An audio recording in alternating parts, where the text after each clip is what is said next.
सभी मित्रों को नमस्कार। आज 23 अप्रैल है और हम सभी के प्रिय लेखक जोगिंदर पॉल जी की पुण्यतिथि है। हम इस अवसर पर उन्हें नमन करते हैं और बार-बार उनके साहित्य में लौटने के लिए न सिर्फ स्वयं प्रयास करते हैं, बल्कि कुछ ऐसी कोशिश भी हमारी ओर से होती है कि अधिक से अधिक लोग उनके साहित्य को पढ़ें। उर्दू में, हिंदी में, अंग्रेजी में या किसी भी अन्य भाषा में। मित्रों, यह इस एकाग्र की 14वीं और अंतिम कड़ी है और इसमें हमारे साथ आदरणीय नासिरा शर्मा जी उपस्थित हैं। आप सभी मित्रों की ओर से उनका हार्दिक स्वागत। जोगिंदर मेरे पॉल सब जी। जी। मेरे सभी सुनने वालों को मेरा नमस्कार, प्यार, आदर। और आज जिन पे मैं बोलने जा रही हूँ उनसे मैं कई बार मिली भी। और जोगिंदर पाल जी उर्दू के मायानाज लेखकों में से एक हैं। उनकी सारी चीज़ें लगभग हिंदी में आ चुकी हैं, क्योंकि मैंने उनकी बहुत सारी चीज़ें जो थी वो हिंदी में पढ़ी हैं, नॉवेलें और कहानियाँ। उनकी एक कहानी मैंने खुद भी तर्जुमा की थी अपने जो श्रृंखला है 6 खंडों वाला अदब में बाई फसली, वो मैं आपको सुनाऊंगी। बहुत छोटी कहानी है उसकी, बहुत छोटी कहानी है उनकी, लेकिन बहुत ही ज़बरदस्त, ज़ोरदार और बड़ी मानी खेज। जोगिंदर पाल जी जो हैं वो बहुत ही सीधे साधे और बहुत ही मुखलिस आदमी थे और बहुत ही मोहब्बती थे। उनके जो सफ़रनामे मैंने पढ़े, ख़ासकर पाकिस्तान के, उसको पढ़ के एक अजीब सा रिश्ता पाकिस्तान से बंधा कि पाकिस्तान जब यहाँ के हिंदुस्तानी जाते हैं तो ढोल मजीरे से उनका स्वागत किया जाता है। किसी दुकान पे जाते हैं तो उनसे पैसा नहीं लिया जाता है, दावतों का बहुत इंतज़ाम होता है। लेकिन ऐसा कुछ जब मैं 2 मरतबा पाकिस्तान गई तो मुझे ऐसा कुछ नहीं महसूस हुआ। लोगों ने थोड़ा-सा वहाँ जाके एक बात महसूस हुई कि ज़बान का एक रिश्ता होता है जो बहुत गहरा होता है। जोगिंदर पाल जी चूँकि पंजाबी बोलते थे तो वहाँ के पंजाबियों से उनका रब्त ज़्यादा था और पंजाब बटा था। तो उसका दुःख भी था, क्योंकि जिस तरह से लोग आगे बढ़ के गले लगाते थे पंजाबियों को जो हमारे साथ पत्रकार थे, या जिस तरह से मोहब्बत दिखाते थे, वो हम लोगों के साथ नहीं हुआ। उसकी वजह ये है जो यूपी से गए हुए लोग थे वो पता नहीं क्या किस तरह से बिहेवियर करते थे। उनमें सबको तो मैं नहीं कहूँगी, लेकिन जो जोगिंदर पाल जी के ये सफ़रनामों यात्रा संस्मरण से मुझे चीज़ें मिली थी, वो मुझे सीधे साधे तरीके से कहीं नहीं मिली। ये अलग बात है कि जिन लेखकों से मैं मिली उन्होंने अपने खुलूस का इजहार किया, लेकिन उसमें भी एक बात थी कि हम पाकिस्तानी, जबकि उनकी पैदाइश जो थी वो हिंदुस्तान की थी और कुछ उनमें से तो हिंदुस्तान में राइटर बन चुके थे, ऐसा था। दूसरा सफ़रनामा उनका मैंने कहीं का पढ़ा था जिनके यहाँ उन्होंने मेहमानदारी की थी, और कहा वो इतने खुलूस से इन लोगों को रोकते थे। और उस वक्त शायद इनके पास कोई नौकरी नहीं थी, ये सीधे सीधे नैरोबी से आए थे। कुछ मुझे वहाँ पे अपनी याददाश्त पे शक है, लेकिन ये दोनों मियाँ बीबी जो थी, कृष्णा दी, और वो वहाँ पे रहे। और उन्होंने बड़े दिलावेश तरीके से लिखा है कि मैं देखता था कि धीरे धीरे दस्तरखान पे बर्तन कम होने लगे थे। तो मानी बात है, घर के बर्तन जो भारी थे, तांबे के थे, वो बिक रहे थे और इनकी मेहमानदारी में कोई फ़र्क नहीं आ रहा था। यहाँ पे मुझे पीतल का घंटा याद आता है, उर्दू लेखक का, जिसमें उन्होंने कहा था कि जब मैं जा रहा था उन ज़मींदार साहब के यहाँ तो पीतल का बड़ा-सा घंटा लटका हुआ था दरवाज़े पे, और जब लौटा तो वो घंटा गायब था। तो ये सारी कैफ़ियत जो है वो बड़ी इंसानी और बहुत ज़मीन से जुड़ी हुई चीज़ों को वो उठाते थे, और नए से नए किरदार जो आपको हिला दें, वो उनके यहाँ नज़र आता था। मैंने उनकी नॉवेल नाबीना पढ़ी थी, जो पाकिस्तान के बैकग्राउंड के ऊपर थी, और उसमें एक अलग तरह की चीज़ें उन्होंने उठाई थी, वहाँ की बेचैनी समाज की। और ये शायद 10 साल पहले पढ़ी थी, उसके बाद मैंने कहीं मेरा ज़िंदा मुहावरे आया था। इनकी एक कहानी मैंने भाभू इनके मुँह से पहली बार सुनी थी। इतना ज़बरदस्त इनके लहज़े का उतार-चढ़ाव रहता था, और डायलॉग्स जब ये अदा करते थे तो लगता था वो औरत ही बोल रही है। हम वहाँ भूल जाते थे कि नहीं, ये मर्द बात कर रहा है, उसकी भारी आवाज़ है। तो ये सारी चीज़ें जो थी जोगेंद्र पाल जी को करीब लाती थी पाठकों के। और एक मरतबा मैं उनके घर गई थी मिलने, और मुझे याद है कि बहुत खुलूस से, बहुत प्यार से, अपने बारे में कम और मेरे बारे में उन्होंने बहुत सारे सवाल किए हमारे लिटरेचर के। ये उनका, जिसे कहते हैं, बड़ापन था, और यही खुलूस उस वक़्त के लेखकों में था।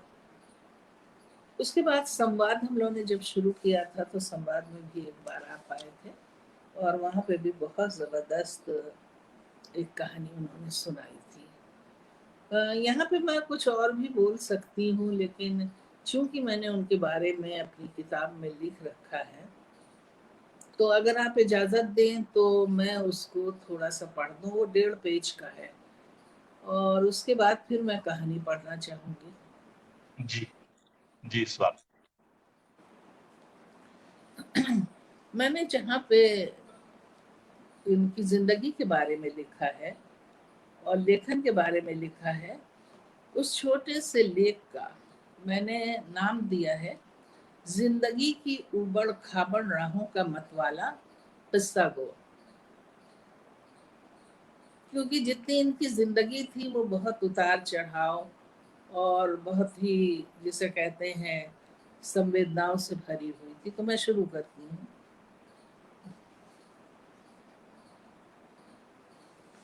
जोगिंदर पाल 5 दिसंबर 1925 में पश्चिमी पाकिस्तान के सियालकोट शहर में पैदा हुए। उनके वालिद का नाम लालचंद सेठी था और माँ का नाम माया देवी। पिताजी की एक छोटी सी दुकान थी। बचपन गुजर रहा था कि अचानक हालात के थपेड़ों ने सब कुछ बदल डाला। दुकान बिक गई। किसी तरह एफए की पढ़ाई खत्म की और प्राइवेट ट्यूशन, मिलिट्री में रोज की दहाड़ी पर पैराशूट फैक्ट्री में काम किया। कुछ और भी काम लिया, मगर पढ़ाई जारी रखी। 1942 में बीए किया, फिर क्लर्की की, और 1947 में अपने खुशहाल मामू की सेक्रेटरी बने, और 1955 में अंग्रेजी में एमए चंडीगढ़ यूनिवर्सिटी से किया। पिता की दूध की दुकान पर साइकिल से घर घर दूध पहुंचाया। बंटवारे की त्रासदी के साथ पिता के देहांत का गम झेला। 1948 में कृष्णा पॉल से विवाह हुआ। दोनों कुछ समय नैरोबी में जाकर रहे। 1949 से 1964 तक कीनिया में अध्यापन कार्य किया। फिर रिटायरमेंट ले महाराष्ट्र से लौट आए। औरंगाबाद में 1964 और 1965 तक अंग्रेजी के अध्यापक रहे। फिर 1965 से लेकर 1978 तक प्रिंसिपल रहे, और फिर दिल्ली आ गए। कृष्णा पॉल जामिया में अध्यापन कार्य में व्यस्त रहीं, और जोगिंदर पाल कीनिया से मिली ब्रिटिश पेंशन के साथ अपने लेखन में व्यस्त रहे। कृष्णा दी जिस वक्त पढ़ा रही थी, उस वक्त मैं भी पर्शियन पढ़ा रही थी, और हम लोगों की बड़ी लंबी बातचीत होती थी, क्योंकि जब हम किसी सवारी का इंतज़ार करते थे, उस वक्त का जामिया ऐसा था कि 2 बजे के बाद कोई सवारी ही नहीं मिलती थी। तो अक्सर हम लोग को खड़ा रहना पड़ता था। और आज की तरह जामिया जो है शानदार बिल्डिंग और शानदार सड़क और खूबसूरत अस्पतालों और दुकानों की तरह नहीं था। उनका पहला लिखा अफसाना साकी पत्रिका दिल्ली में त्याग से पहले शीर्षक से 1945 में छपा था। उनकी पहली पुस्तक धरती पर लाल नाम से 1961 आई, जिसके सारे अफसाने अफ्रीकाई परिवेश पर लिखे हुए थे। फिर मैं क्यों सोचूं 1962, रसाई 1970, मिट्टी का इदराक 1970, सलवटें लघु कहानियां 1975, लेकिन 1977 और बेमुहावरा 1978, बेइरादा 1981, कथा नगर लघु कहानियां 1997। यहाँ पे मैं एक बात और भी कहना चाहती हूँ कि जितना मैटर मुझे मिला था मैंने लिखा, लेकिन हो सकता है कि मेरे इस लेखन के बाद उनकी कुछ और चीज़ें जो हैं जो छप नहीं पाई थी वो बाद में छपी हुई हैं। उपन्यास एक बूंद लहू की 1962, उपन्यासिका आमद वर्रफ 1975, बयानात 1975, नादीदा 1983 और ख्वाबरों 1990 आदि। आलोचनात्मक लेख संग्रह राब्ता 1998, बेइस्तिलाह 1999 भी प्रकाशित हुए। माफ कीजिएगा, मैं कहीं हिंदी और अंग्रेजी दोनों का इस्तेमाल कर लेती हूँ नंबरिंग में। जोगिंदर पाल का साहित्य के बारे में कहना था कि अफसाने की कला इतनी गैर रस्मी है, जैसे भी कहानी बस जाए और उसे पढ़ते हुए महसूस हो कि उसमें जो कुछ पेश आ रहा है वो जिंदगी की किसी सच्ची घटना की तरह पहली और आखिरी बार घट रहा है। और वो उस पर यकीन भी करते थे अपने कहे पे, क्योंकि वो जिस तरह के किरदार, जैसे मैंने पहले कहा, वो उठाते थे, तो उसमें वही बात थी कि वो किरदार आके हमसे मिलता था और किरदार के बारे में फिर बहुत सोचना भी पड़ता था और कभी कभी उनके किरदार बहुत ज़्यादा डिप्रेस भी कर देते थे और एक अलग दुनिया में ले जाके छोड़ते थे। जोगिंदर पाल की दो खूबियां समकालीनों से अलग दिखाई देती हैं। एक खूबी ये कि जोगिंदर पाल ने बड़ी संख्या में लघु कथाएं लिखी हैं। उर्दू में इतनी लघु कथाएं किसी लेखक ने नहीं लिखी होगी। दूसरी जिस खूबी के लिए जोगिंदर पाल पहचाने जाते हैं वो नए किरदारों की संरचना है। वे जिस चाव से कहानी लिखते हैं उसी चाव से कहानी पढ़ते भी हैं। उनकी भावुक कहानी उनके मुंह से सुनने का सौभाग्य मिला। जोगिंदर पाल के लिखे पाकिस्तानी यात्रा संस्मरणों को पढ़कर पता चलता है कि पाकिस्तानी उर्दू पाठक कितना प्यार और सम्मान देते हैं। उनको अनेक सम्मानों से सम्मानित किया गया है। Urdu academy award 1978, Meera award 1983, Ghalib fiction award 1983, Uttar Pradesh Hindi Urdu award 1983, Punjab सरकार सम्मान, गालिब अवार्ड, बहादुर शाह जफर अवार्ड इत्यादि इत्यादि। जोगिंदर पाल की रचनाओं में के अनुवाद अंग्रेजी, हिंदी, पंजाबी, मराठी, मलयालम और रूसी भाषा में हो चुके हैं और शायद इस बीच में और भी जबानों ने उन्हें उठाया होगा अनुवाद के लिए। उर्दू पत्रिका शायर के संपादक एवं कवि इफ्तिखार इमाम ने जोगिंदर पाल को उर्दू फिक्शन का तारीखी सैयारा यानी सृजन ग्रह कहा है। तख्लीकी ये सैयारा 2016 में हमसे जुदा हो गया।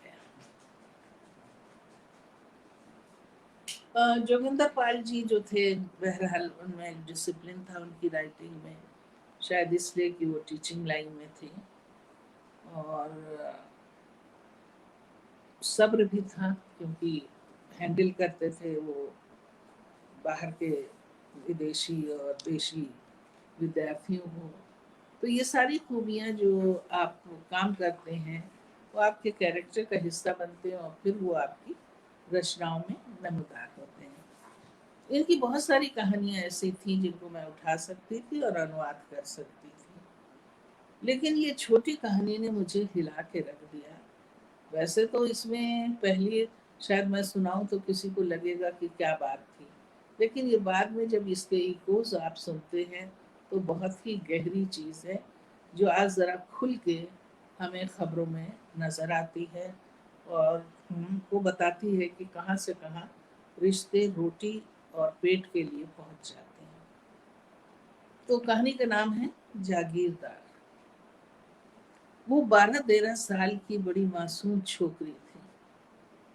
दरवाज़ा खुलते ही पहले तो मुझे देखकर उसने अपना हाथ झट से पीछे कर लिया और फिर झिझकते हुए उसी हाथ को आगे बढ़ाकर बोली, ये चिट्ठी है। मैं उसके हाथ से कागज़ का पुर्जा लेकर पढ़ने लगा। जनाब आली, मैं आपके मोहल्ले में रहता हूँ। कभी बहुत अच्छे दिन देखे थे। आज बहुत नाजुक सूरत हाल से दो चार हूँ। अपनी बेटी को भेज रहा हूँ।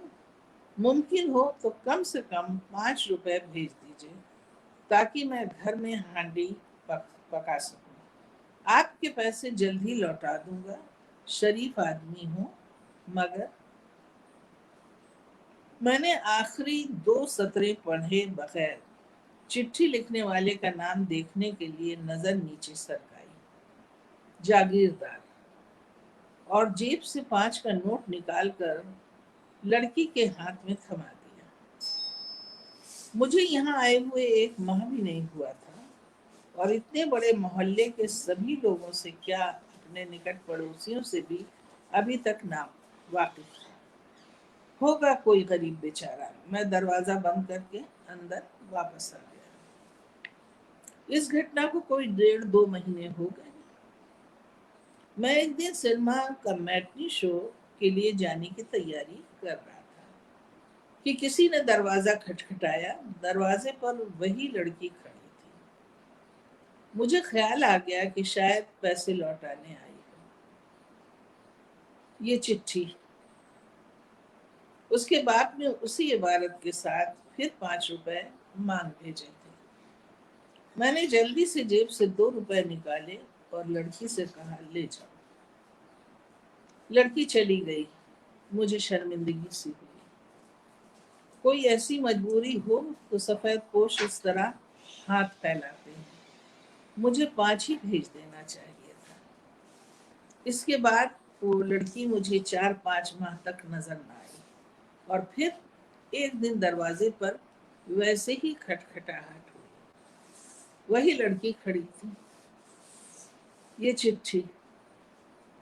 जागीरदार ने ठीक उसी इबारत से इस बार 10 रुपए की मांग की थी। मैंने मुस्कुराकर लड़की के हाथ में इस दफा भी 2 रुपए का नोट थमा दिया और यूं ही सोचने लगा कि भला आदमी इस तरह मांग कर वक्त काटने का आदी मालूम होता है। चलो, मैंने 2 ही तो दिए हैं।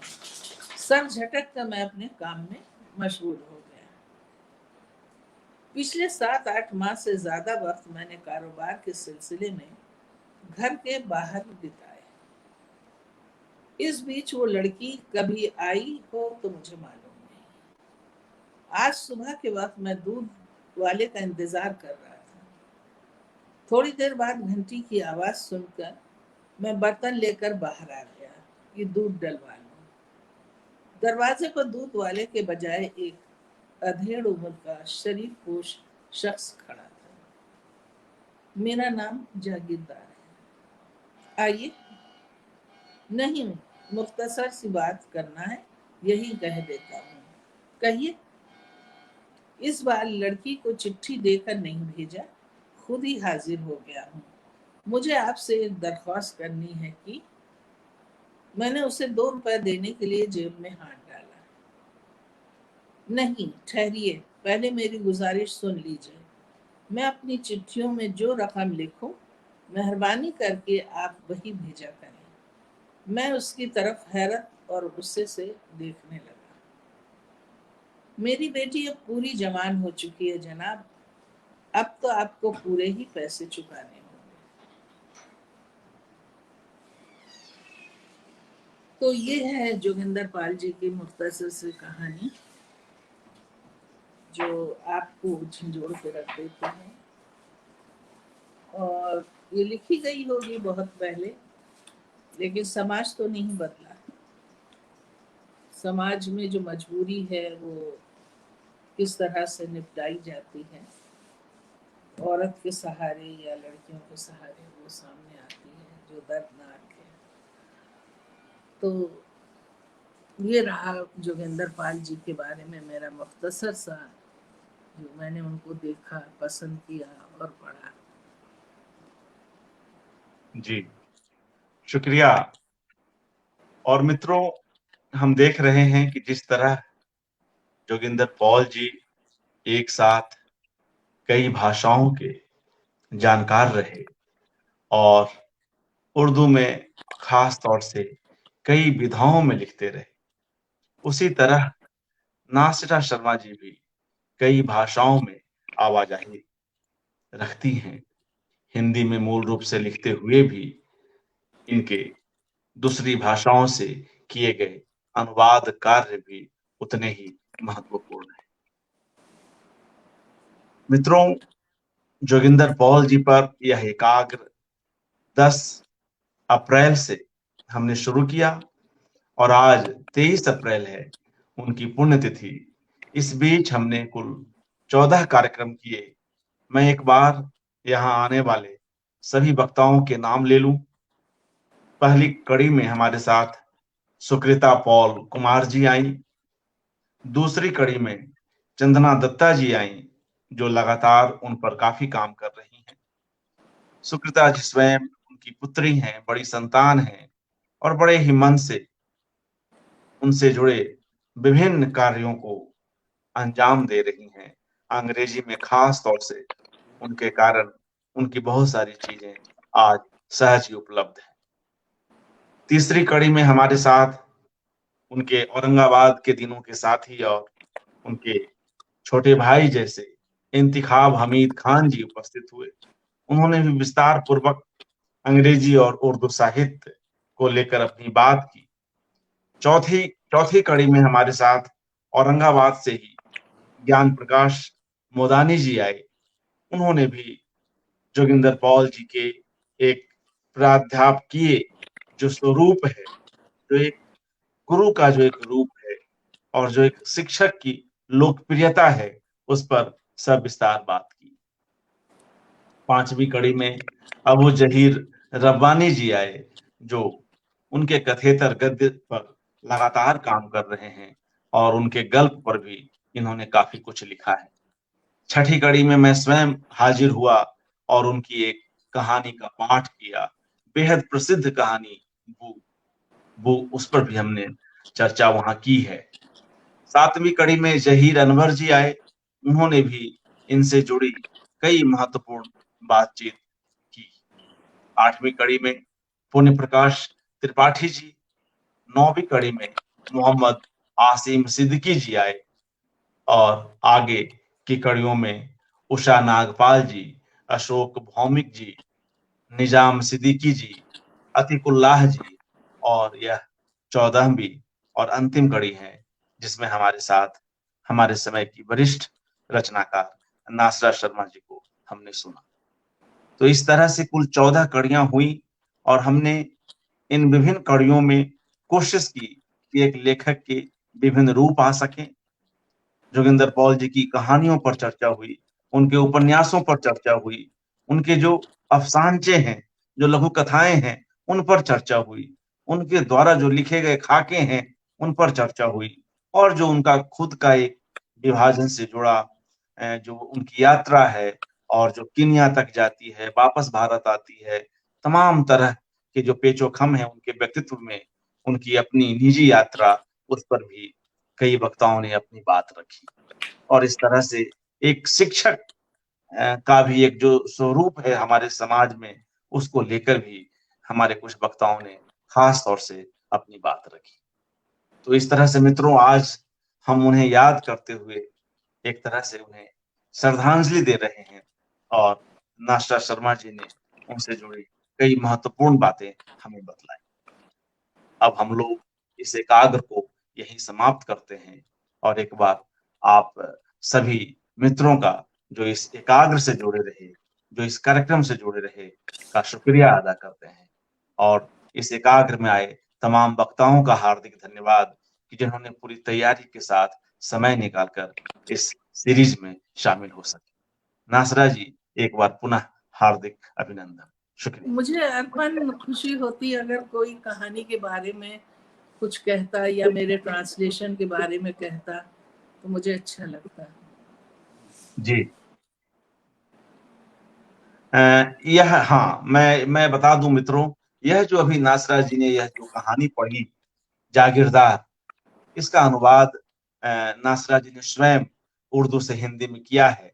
और जैसा कि आपने इस कहानी को पढ़ा, यह कहानी हमारे समय पर एक बेहद तल्ख टिप्पणी करती है और संभवतः इसीलिए इस कहानी को अनुवाद के लिए नासरा जी ने चुना भी होगा। यह कहानी जाहिर है कि काफी पहले लिखी गई और जिस तरह एक पिता ही अपनी पुत्री का सौदा कर रहा है और यह कहानी का शिल्प इस तरह का है कि यह बात बिल्कुल अंत में उजागर होती है, समझ में नहीं आती है और यह ही कहानी का सौंदर्य है। जोगिंदर पॉल अपनी कहानियों में, अपने उपन्यासों में इस तरह के चरित्रों के लिए जाने जाते हैं। चाहे उनका उपन्यास पार परे हो, जिस पर भी हमने सविस्तार चर्चा की, उसमें भी जिस तरह के चरित्र हैं, बिल्कुल समाज के अपराध से जुड़े हुए चरित्र, जेल के कैदी और तमाम दूसरी व्यसनों में से जुड़ी हुई स्त्रियां, उन सबके भीतर की जो अपनी कहानियां हैं या जो मजबूरियां हैं, उसको जोगिंदर पॉल भली भांति उठाते हैं। इस कहानी में भी, जागीरदार में भी, चाहे जो मजबूरी हो सकता है कि वह अपनी पुत्री के भरोसे ही अपना जीवन यापन करना चाह रहा हो या और भी जो कारण हो। मतलब साफ है कि आज भी ऐसी स्थितियां हैं कि जब इस तरह की जबरदस्ती कहिए या पुत्री को मजबूर करके कहिए, स्वयं परिवार के ही लोग गाहे बगाहे, जाने अनजाने, प्रत्यक्ष अप्रत्यक्ष ढंग से अपनी पुत्रियों का सौदा कर रहे हैं। एक बेहद दुखद स्थिति है और बिना किसी शोर शराबे के, बिना किसी अतिरिक्त टिप्पणी के जोगिंदर पॉल इस पूरी कहानी को जस का तस हमारे सामने रख देते हैं। कुछ इस तरह से रखते हैं कि हमें अंत में ये सारी बात की मतलब ये सारी बातें हमें जानने को मिलती है, हम चौंकते भी हैं। एक बड़ा कहानीकार अपनी ओर से टिप्पणी कम करते हुए भी कैसे पाठकों को जोड़ता चलता है, पाठकों के ऊपर बहुत कुछ छोड़ देता है, इसकी बात हम देखते हैं, समझते हैं। पूर्व के वक्ताओं ने भी यह बात कही कि जोगिंदर पॉल अपने पाठकों को साथ लेकर चलते हैं। उनके पाठक भी उनकी रचना यात्रा में समान रूप से शरीक होते हैं।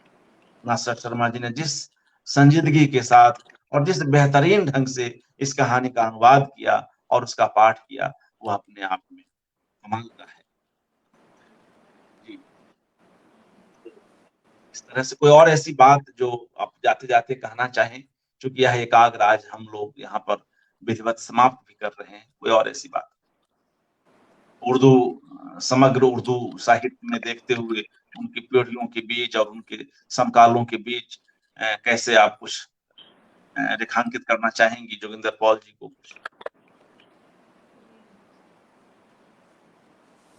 मैं तो चाह रही थी कि जो लोग हाजिर थे उससे कुछ मैं सुनती या कुछ रिमार्क्स आए हों, क्योंकि इतना ज्यादा सब बोल चुके हैं, उसको दोहराने से तो कोई फायदा नहीं था।